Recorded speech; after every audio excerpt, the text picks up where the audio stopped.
ప్రేమామయుడైన యేసుక్రీస్తు నామములో మీ అందరికీ శుభాలు వందనాలు తెలియజేయుచున్నాను. ప్రియులారా, ఈరోజు దేవుని వాగ్దానము అపోస్తులుడైన పౌలు తిమోతికి రాసిన మొదటి పత్రిక 1వ అధ్యాయము 15వ వచనము. పాపులను రక్షించుటకు క్రీస్తు యేసు లోకమునకు వచ్చెను.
ప్రియులరా, పాపులమైన మన కొరకు పాపరహితుడైన యేసయ్య సర్వమానవాళి పాపములను తీసివేటు కొరకై ప్రత్యక్షమాయెను.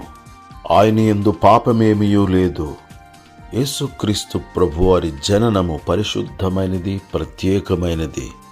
ఆయన జీవితము పరిశుద్ధమైనది. ఆయన మాటలు పరిశుద్ధమైనవి. ఆయన గ్రంథము పరిశుద్ధ గ్రంథము. ఆయన నామము పరిశుద్ధము. ఆయన రక్తము పరిశుద్ధము. ఆయన సన్నిధి పరిశుద్ధము. పరిశుద్ధుడైన యేసు మనలను పరిశుద్ధులుగా చేయుట కొరకు వచ్చి ఉన్నారు.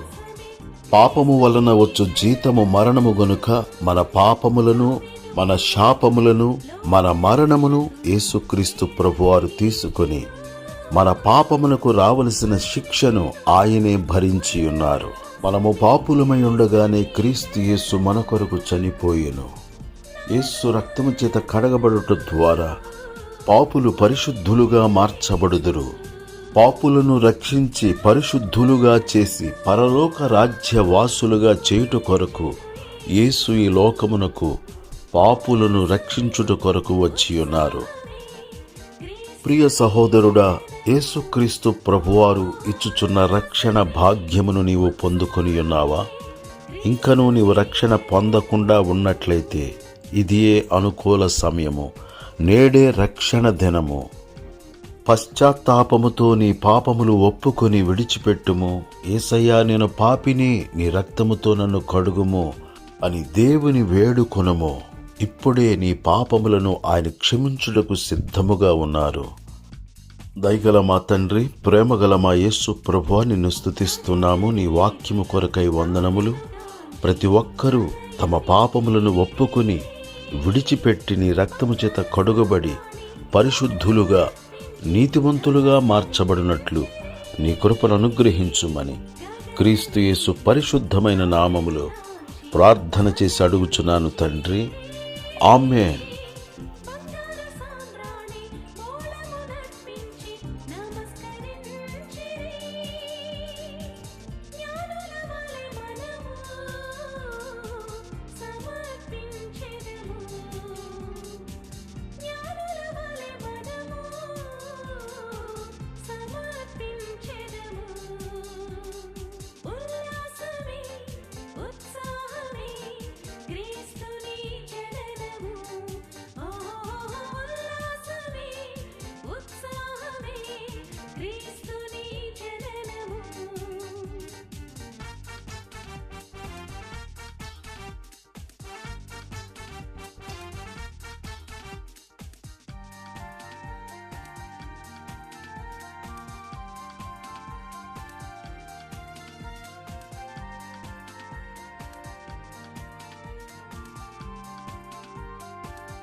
సర్వోన్నతమైన